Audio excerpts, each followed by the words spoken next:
안녕하세요. 성경 속 놀라운 이야기를 함께 나누는 시간입니다. 오늘은 마가복음 2장 1절부터 12절 말씀을 통해 믿음과 용서, 그리고 예수님의 권세에 대해 깊이 묵상해 보려 합니다.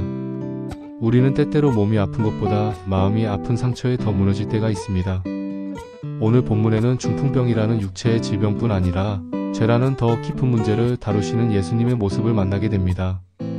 특히 친구들의 믿음을 보시고 중풍병자를 고쳐주시는 장면은 공동체 속 신앙과 중보의 힘을 다시 한번 일깨워줍니다.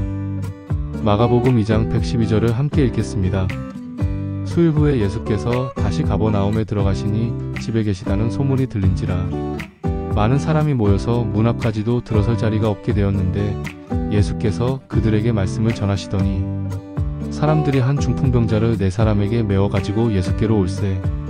무리들로 인하여 예수께 데려갈 수 없으므로 그들이 그 계신 곳에 지붕을 뜯어 구멍을 내고 중풍병자가 누운 상을 달아내리니 예수께서 그들의 믿음을 보시고 중풍병자에게 이르시되 작은 자야 내 죄사함을 받았느니라 하시니 어떤 서기관들이 거기 앉아서 마음에 생각하기를 이 사람이 어찌 이렇게 말하는가? 신성모독이로다. 오직 하나님 한 분 외에는 누가 능히 죄를 사하겠느냐 하거늘 그들의 마음에 생각하는 것을 예수께서 곧 중심에 아시고 이르시되 어찌하여 이것을 마음에 생각하느냐?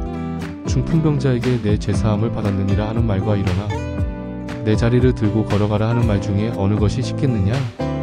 인자가 땅에서 죄를 사하는 권세가 있는 줄을 너희로 알게 하려 하노라 하시고 중풍병자에게 말씀하시되 내가 내게 이르노니 일어나 내 자리를 들고 집으로 가라 하시니 그가 일어나 곧 자리를 가지고 모든 사람 앞에서 나가거늘 그들이 다 놀라 하나님께 영광을 돌리며 이르되 우리가 이런 일을 도무지 보지 못하였노라 하더라.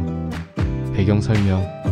예수님은 가버나움이라는 마을에 다시 오셨고 그 소문을 듣고 사람들이 몰려들었습니다. 당시 집 구조는 지붕 위에 외부 계단이 있어 접근할 수 있었고 흙가지프로 덮여있던 지붕은 손으로 파낼 수 있었습니다. 중풍병자는 스스로 움직일 수 없는 상태였지만 내 친구의 믿음과 헌신이 기적을 이끌어냈습니다. 예수님은 병자보다 그들의 믿음을 주목하십니다. 그리고 놀랍게도 육체의 치유보다 먼저 죄사함을 선언하십니다. 그들의 믿음을 보시고 예수님은 병자의 믿음이 아닌 그를 데려온 친구들의 믿음을 보셨습니다. 이는 믿음이 개인적인 동시에 공동체적인 힘을 지녔음을 보여줍니다. 이들은 사람들 사이를 뚫고 들어갈 수 없자 지붕을 뜯는 대담함을 보입니다. 믿음은 종종 이성과 질서의 경계를 넘어서는 행동으로 나타납니다. 예수님은 이런 믿음을 보시고 작은 자야 내 죄사함을 받았다고 선포하십니다. 내 죄사함을 받았느니라. 이 구절은 당시로선 충격적인 말이었습니다. 왜냐하면 죄를 사할 권한은 오직 하나님께만 있는 것이기 때문입니다. 이로 인해 서기관들은 예수님의 말씀을 신성모독이라 여깁니다. 하지만 예수님은 바로 그 죄사함의 권세를 통해 자신이 하나님의 아들, 곧 메시아이심을 드러내십니다. 예수님은 눈에 보이지 않는 영혼의 문제, 즉 죄의 용서를 가장 우선적으로 다루셨고 이는 곧 영원한 회복의 시작을 의미합니다. 일어나 내 자리를 들고 집으로 가라. 예수님은 말씀 하나로 중풍병자를 일으키셨습니다. 이 장면은 단순한 신체 회복이 아닌 예수님의 절대 권위와 능력을 선포하는 표적입니다. 그 자리에 있던 모든 사람들은 놀라 하나님께 영광을 돌렸습니다. 놀라운 점은 이 기적은 누군가의 믿음이 다른 사람의 삶을 바꾸는 데 사용될 수 있다는 것입니다. 나 혼자의 믿음이 아닌 우리의 믿음이 누군가의 회복과 용서의 출발점이 될 수 있다는 사실을 이 본문이 말하고 있습니다. 1. 나는 중풍병자입니까? 아니면 그 친구들입니까? 이 질문은 매우 개인적이면서도 공동체적인 질문입니다.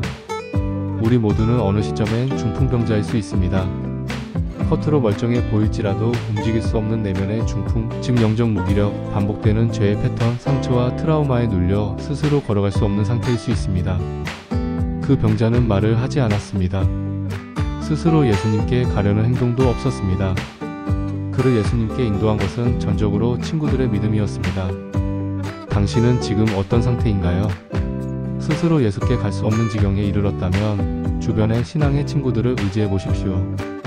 그들의 기도, 도움의 손길, 중보의 사랑이 여러분을 예수님께로 다시 데려갈 수 있습니다. 또 반대로 누군가를 위해 그것을 들어야 하는 믿음의 친구들이 우리입니다. 당신 주변에는 어떤 중풍병자가 있습니까? 말없이 외로움과 고통에 묶여있는 사람, 영적으로 침체된 사람, 무기력한 가족 구성원. 그들은 우리의 기도와 사랑의 손길을 기다리고 있습니다. 그들이 없었다면 그 병자는 예수님께 나아갈 수 없었습니다. 예수님은 지금도 당신의 손과 발을 통해 누군가에게 다가가고 싶어 하십니다. 나는 예수님의 죄사함의 권세를 믿는가? 이 본문에서 가장 충격적인 구절은 작은 자야, 내 죄사함을 받았느니라는 말씀입니다. 이 말은 단순한 위로가 아닙니다. 이는 예수님이 하나님이심을 드러내는 고백이며 우리 인생의 본질적 문제는 단지 질병이나 형편이 아닌 죄의 문제라는 사실을 밝히는 장면입니다. 많은 사람들이 이렇게 생각합니다. 내가 힘든 건 돈이 없어서야. 내 관계가 안 풀리는 건 상대가 나빠서지. 내 자녀가 말 안 듣는 건 운이 없어서야. 하지만 예수님은 다르게 보십니다. 우리 삶의 핵심 문제는 하나님과의 관계 단절, 즉 죄입니다. 진정한 회복은 바로 이 지점에서 시작됩니다.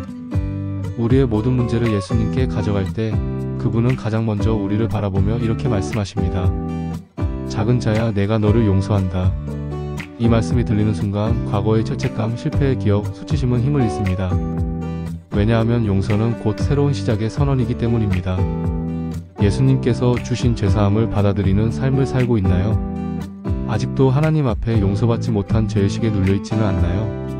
이미 주어진 용서를 누리지 못한 채 스스로를 정죄하고 있지는 않나요? 주 안에서 자유함을 누리는 것이 곧 진정한 믿음의 삶입니다. 3. 믿음은 머리가 아닌 행동이다. 본문 속 친구들은 예수님의 능력을 머리로만 믿지 않았습니다. 그들은 발로 뛰었고 무거운 들것을 들었으며 지붕을 뜯는 행동의 믿음을 보였습니다. 믿음은 단순한 지식이 아닙니다. 믿음은 말씀에 대한 반응입니다. 말씀이 들릴 때 움직이고 돌보고 껴안고 들고 나아가는 삶의 방향 전환이 일어나는 것이 믿음입니다. 오늘 우리의 신앙은 어떤가요? 믿습니다는 고백은 있지만 실제로 들것을 들고 지붕을 뜯는 행동이 따르지 않고 있진 않나요?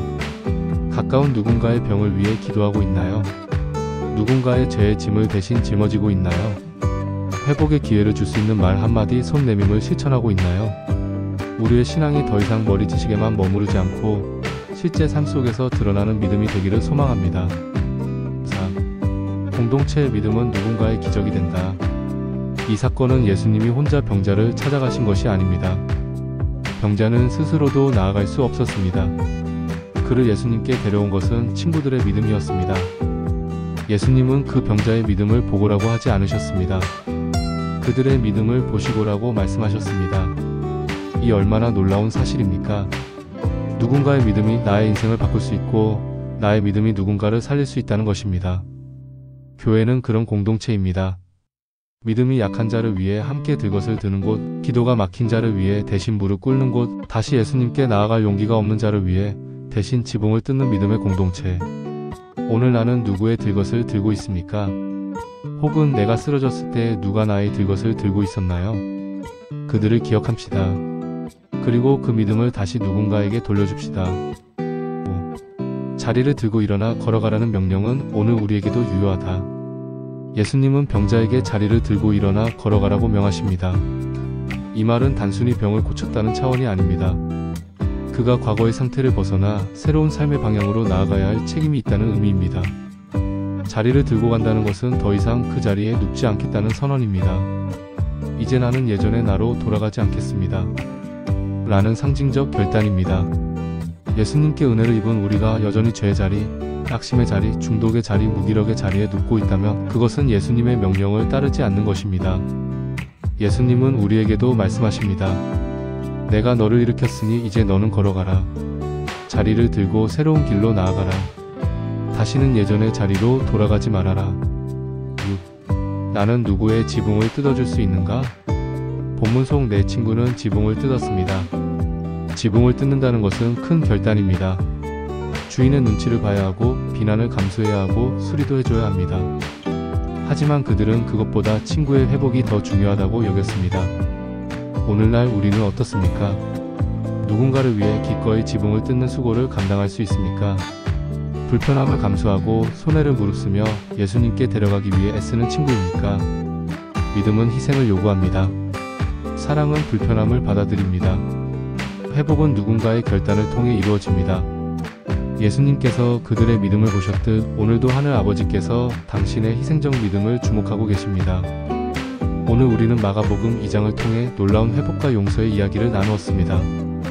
예수님은 오늘도 우리의 영혼을 보시며 말씀하십니다. 작은 자야 내 죄사함을 받았느니라. 그 말씀 안에 참된 회복과 자유가 있습니다. 우리도 누군가의 들 것을 들 수 있는 믿음의 친구가 되기를 소망합니다. 기도의 자리를 놓지 않고 예수님께로 그를 이끄는 용기와 믿음을 가집시다. 함께 기도하시겠습니다. 주님, 오늘도 말씀을 통해 우리를 만나주시니 감사합니다. 중풍병자를 고치신 주님처럼 우리의 삶 속 아픔과 죄를 만져주시고 용서와 회복을 허락해 주세요. 또한 누군가를 위해 기도하고 인도하는 믿음의 친구로 살게 해주세요. 눈에 보이지 않는 죄의 문제보다 더 큰 회복을 원하시는 주님의 뜻을 깊이 신뢰하게 하소서. 예수님의 이름으로 기도합니다. 아멘.